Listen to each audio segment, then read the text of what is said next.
원금 그대로 살아나고 또 새로운 추심이 반복되는 위험한 일들이 발생할 수 있단 말이에요.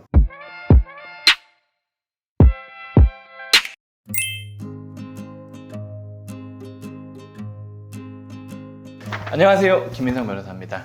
개인인생의 단점이라는 영상을 제가 무던히 안 찍으려고 되게 노력을 많이 했어요. 제가 생각했을 때 개인인생은 단점이 없어요. 개인인생의 단점이 뭐가 있어요? 아니, 내가 빚을 못 갚는데 그 빚을 깎아주고 이자도 안 내도 되고 심지어 그거를 36개월, 길게는 60개월까지 분할해서 갚는 건데 여기에 단점이라는 게 있을까요? 그죠? 그래서 안 찍으려고 그랬는데 이게 관점을 좀 달리 보면 내가 빚이 많다고 꼭 회생을 해야 되는 건 아니잖아요. 그죠? 빚이 1억이 있어도 돌려막을 수도 있는 거고, 아니 여기저기서 돈을 융통할 수도 있는 거고, 충분히 몇 년이고 뭐 10년이고 20년이고 살 수도 있는 거예요. 그 삶과 개인회생을 신청해서 1억이라는 빚을 5천으로 만들고 한 달에 뭐 150씩 36개월 갚는 거, 요 절차상이 있을 때 생활상의 불편한 점이 뭐냐, 그걸 단점이라고 하면 여러 가지 드릴 말씀들이 좀 있어요. 그래서 오늘 개인회생의 단점에 대해서 말씀을 한번 드려볼게요.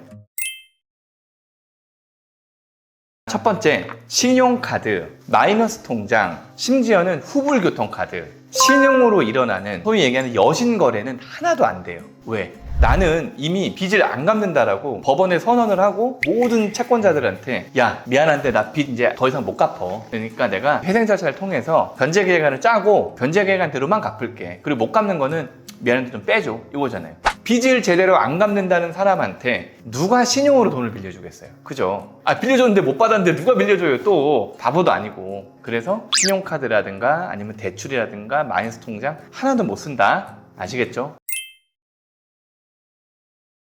두 번째는 면책받은 이후에도 일부 채권자들은 개인들의 신용활동을 제한을 합니다. 어떤 얘기냐면 보세요. 내가 얘 돈 빌려줬어. 돈 빌려줬는데 얘가 회생한대. 너무 짜증나. 너무 기분 나빠. 어쨌든 간에 50%를 야금 얘가 갚았어. 나한테. 그래서 3년 지나서 내가 50%를 받았어. 그 다음에 얘가 나한테 야, 나 회생 끝났고 면책됐으니까 돈 또 빌려줘 라고 하면 여러분들 빌려주실 거예요? 안 빌려주겠지, 너무 당연하게. 그거는 금융기관도 마찬가지예요.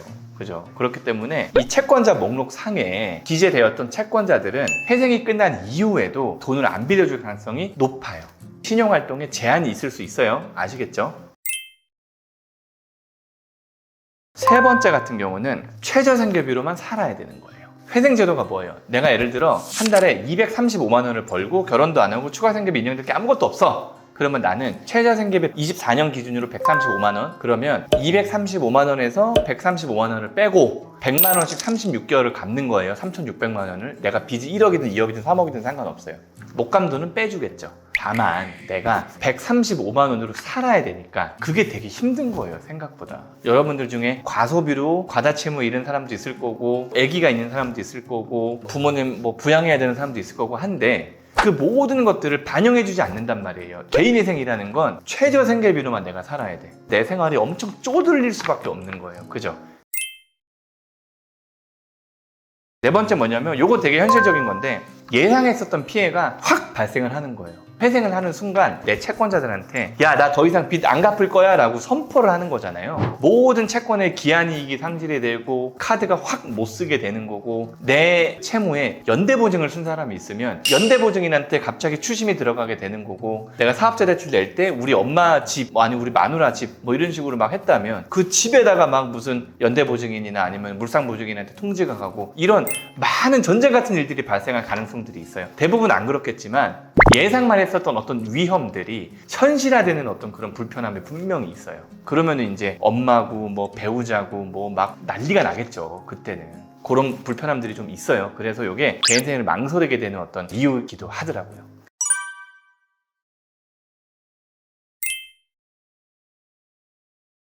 다섯 번째 뭐냐면, 회생이란 제도는 약속이잖아요. 약속. 그러니까 내가 한 달에 100만 원씩 36개월 갚겠다 하는 약속이잖아요. 이 약속을 못 지키면 어떻게 되는지 아세요? 회생을 안 한 상태로 그냥 돌아가는 거예요.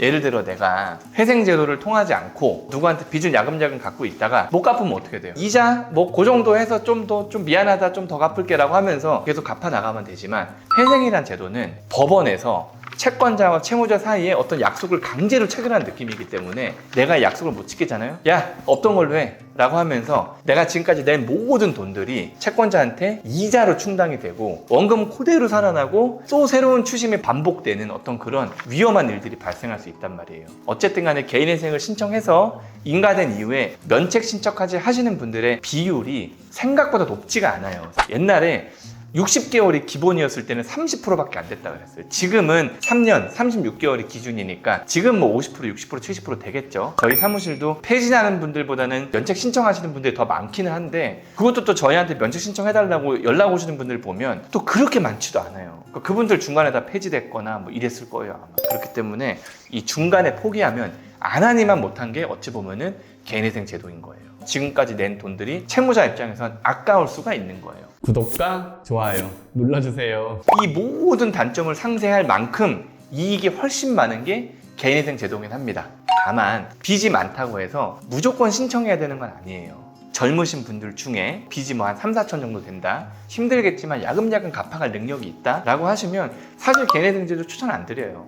왜냐면은 젊어서부터 계속 이런 회생제도를 이렇게 하다 보면은 나중에 자생할 수 있는 어떤 그런 능력이 좀 떨어질 수도 있는 거고 신용불량자로 계속 살아야 되고 하기 때문에 개인회생 제도가 여러 가지 장점들이 있지만 안 했을 때와 했을 때에 비교해서 단점들, 좀 불편한 점들도 분명히 있기 때문에 이런 것들을 상쇄하고라도 내가 꼭 신청해야 될 필요성이 있으신 분들은 언제든지 연락 주시면 저희가 도와드릴게요. 아시겠죠? 감사합니다.